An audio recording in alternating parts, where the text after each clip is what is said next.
Hi everyone, how are we? Hopefully you've all had a really good week. I can't say you've had a consolidation week off because in the prac units, as you know, there are no weeks off.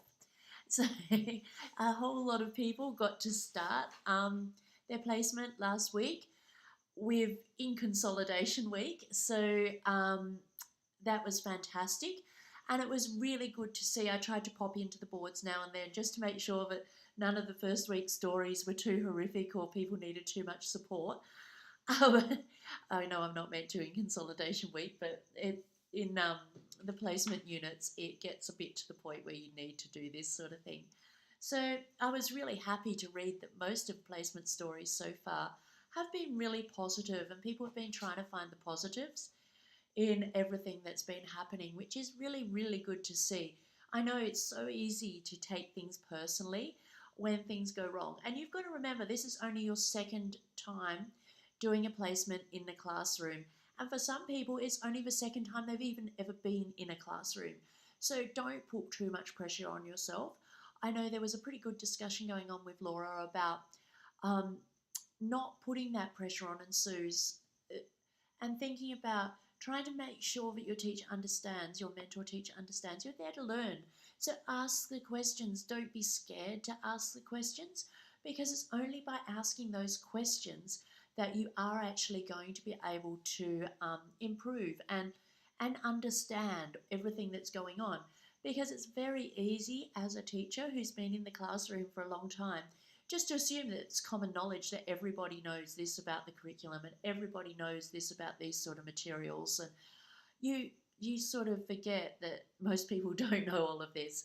And the only way you people who are students and going into a classroom where the teacher is established are going to be able to find out all this information is to ask lots of questions. So don't be afraid. I mean, I know teachers are very busy and you do feel like you are being annoying. Maybe write them down. Maybe have a little log where you can put your questions and your teacher can answer them at a time they feel they've got time to and they've had time to think about the answer. So you're not putting people on the spot. So that is a really good way of doing it as well. But just make sure you are not being too scared to ask those questions. People also, like when I used to have prac students come into my classroom, I always saw the students that asked lots of questions and wanted to know what I was doing this for and where did I get that information from and how come I was using these materials with these students but not over here with these students. They were the students I saw in my mind as being proactive and really taking the initiative and trying to understand things. And I'm pretty sure most of your mentor teachers will see it the same way. So don't be afraid to ask those questions. Don't be really annoying and ask them at inappropriate times. But make sure you do, even if you jot them down so you don't forget them, and ask when it's a good time. All right? It's really good to see that people were having that conversation. I was really impressed with that conversation. Should have jotted down some of the points from it. I think it was in group 3. Yeah, it was really good to read how you were really feeling like discussing your insecurities and being honest about it, and then realizing that other people had those same insecurities. And so that's what the threads in the discussion board are for, the ones I put up there, where you can discuss these things so that you can feel like you don't have to hide behind it, because that's when all the tension builds up. If you can get it out and then other people can say, oh wow, I felt that too, then a problem shared is a problem halved. And you feel like you're not just really weird and not coping. You feel like there are other people and that this is just a common problem and it's a normal thing and you can work out solutions together. And that's why it's really good to have that collaborative aspect in the placement units, because it can get to be feeling really alone, especially if you feel like you're not quite coping as well as you should be. So always feel free to put things up there and be honest. There'll be people feeling exactly the same way you're feeling, so don't worry about it. And that's often the people you think are really confident. They come across that way, but they're actually like that because they are perfectionists and therefore question everything they're doing. So yeah, just always feel free to comment and support each other on there. It's really good to see that happening. Now, this week, I know last week lots of people started and I didn't get to call out your name because I wasn't able to do a video because it was consolidation week and I'm not meant to. So I'm really sorry. I'm not going to call out your name this week because we've also got a lot of people starting this week. But I will be calling you out next week because next week will be the time to hand in your interim reports. So this week we've got starting Annette, Fazicon, Fung, Holly, Jacob, Jasmine, Catherine Brooke, Louise, Paige, Sunny, Verity, Zena, Andy, Aviva, Christopher B, David, Ezra, Holly W, Harshini, Jacqueline, Jessica, Kathleen, Robert, Shadia, Sophie, Stephanie, Tamara, Vanessa, Wendy, Bianca, Dejana, Daljit, Emily B, Eve, Gemma, Jen, Jody, Julia, Christy, Michael, Natasha, Cherise, and Sue. And I know you'll all be with me in sending all those people their very best wishes, and all our fingers are crossed that everything goes right for you and you have a fabulous prac. And they're starting this week. We've got our first group of people, interim reports will be coming in this week. Hopefully, I've already had a few of the interim reports come in. If somehow, because I know the Excel spreadsheet has changed a lot with different dates and things, if somehow I have missed sending your teacher, or maybe it's gone to the senior teacher and not gone to your mentor teacher and they don't have the reports, can you check for me and make sure that they do have the reports? Because I've been sending out the report packages. I had a couple bounce, but mostly they've gone through. But I may have missed some dates because the dates kept changing. And or they may have gone to another teacher like the principal or whoever's in charge of the pracs and not actually got through to your mentor teacher. So if you could possibly make sure that your mentor teacher has those reports, that would be absolutely fantastic. And if not, just let me know and I'll resend everything out for you. Now, next thing. Assignment 2. I've had quite a lot of questions around assignment 2. Now, first thing, you can use any curriculum your school is using. So you don't have to use the Australian curriculum. I know at Swinburne we have been teaching the Australian curriculum. That is largely because we have students from all over Australia. Oh gosh, my ponytail is doing very weird things. Sorry about that. It's late in the night. And so we teach the Australian curriculum because that applies to everyone. However, as a lot of people have found out, the Australian curriculum is getting used less and less by the states because most of the states have now developed their own state curriculum. Particularly Victoria and Western Australia, the teachers are very much, they've all done heaps of PT, and Queensland, heaps of PD on their own curriculum now. And it's sort of almost, I know in Western Australia, it's expected that most schools, especially government schools, will all be on it this year. But definitely by the end of this year, we'll be on the Western Australian curriculum and not the Australian curriculum. So it's up to your school. You can use whatever curriculum your school is using. If your school is using a state curriculum, look at that as a bonus, because when you get out to be a teacher, that is probably going to be the curriculum that you'll be working from. So if you can get in there now and learn all about that curriculum and start working with it, it's going to be way better for you in the long run. So yeah, don't feel bad about using a different curriculum. I know we've got people at Steiner schools, we've got people at Montessori, we've got people at IB, and everybody's got different curriculum. So whatever curriculum your school is using is the curriculum you are going to be going with. So that's great. Also, some schools have got their own lesson plans and their own ways of learning.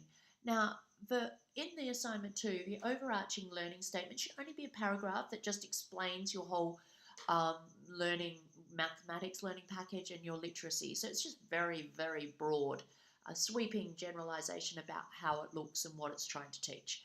It's not a great big long rationale, okay?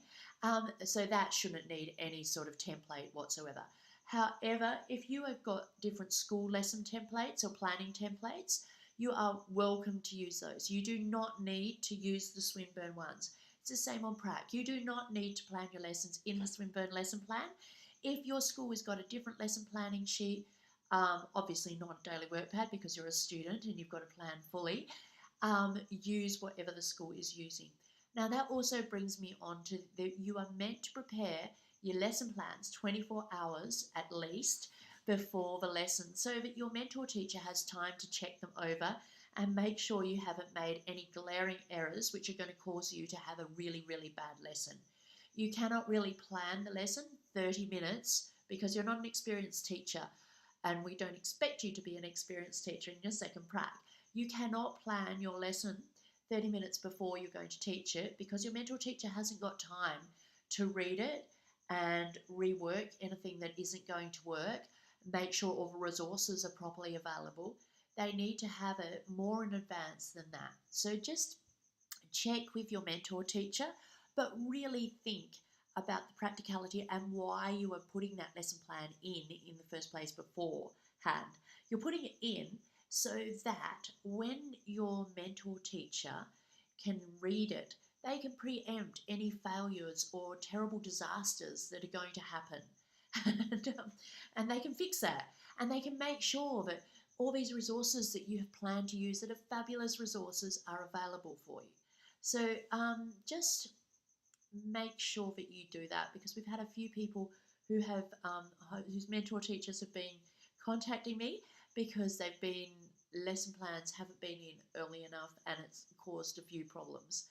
Okay, now also with the assignment, with the two lesson plans in maths and the two lesson plans in literacy, we've got NAP plan, we've got so many things coming into play at the moment that if your teacher can't fit those lessons in, it is fine if you do not teach those lessons. As long as you reflect on why you have not taught them and how you think they would go in the classroom, knowing the personalities and the children and the resources.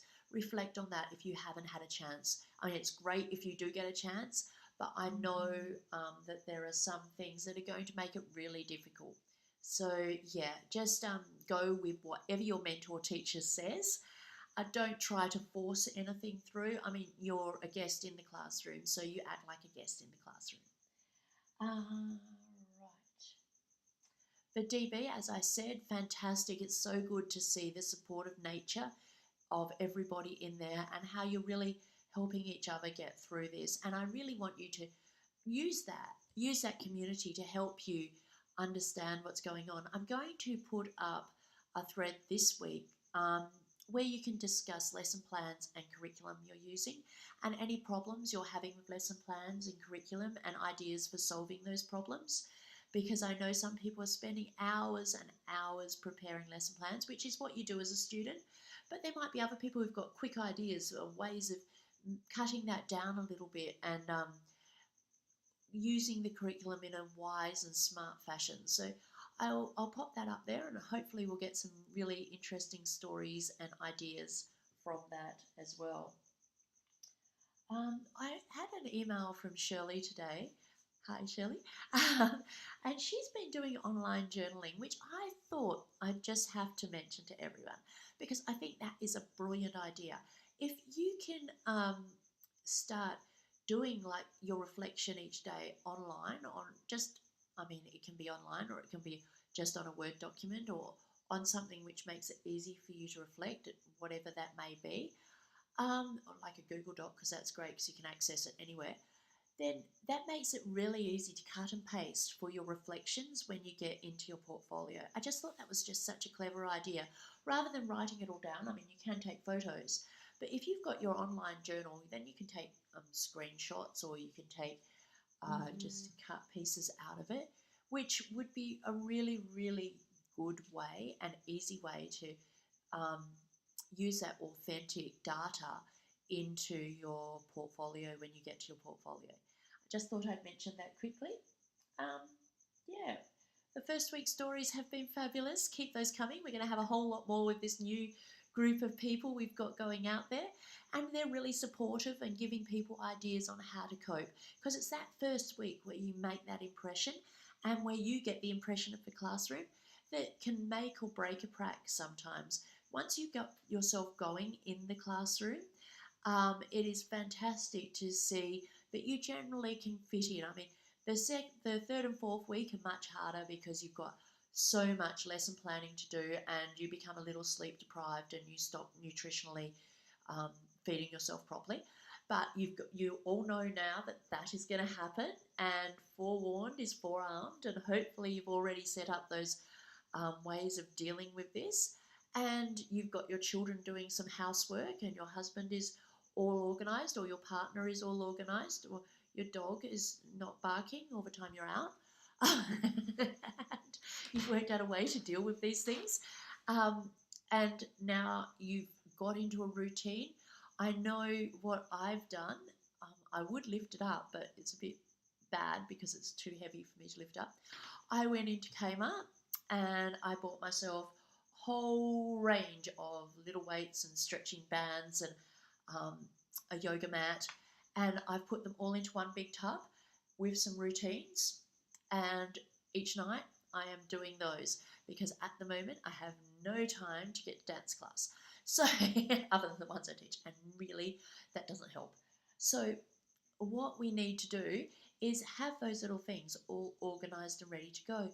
Once you get into a routine, I mean, it is hard. I make myself do it for 20 minutes before I go to bed, but you become, after a while, it becomes a habit, and then it's really easy to do. It's the same with preparing little food bags so that you've got some nuts and you've got berries and you've got things to munch on, making sure your water bottle is right and drinking enough water, not just relying on coffee to sustain you through life, because coffee and chocolate diet does not work in the long run.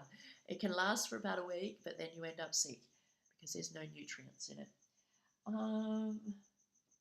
Right, and I think that is it.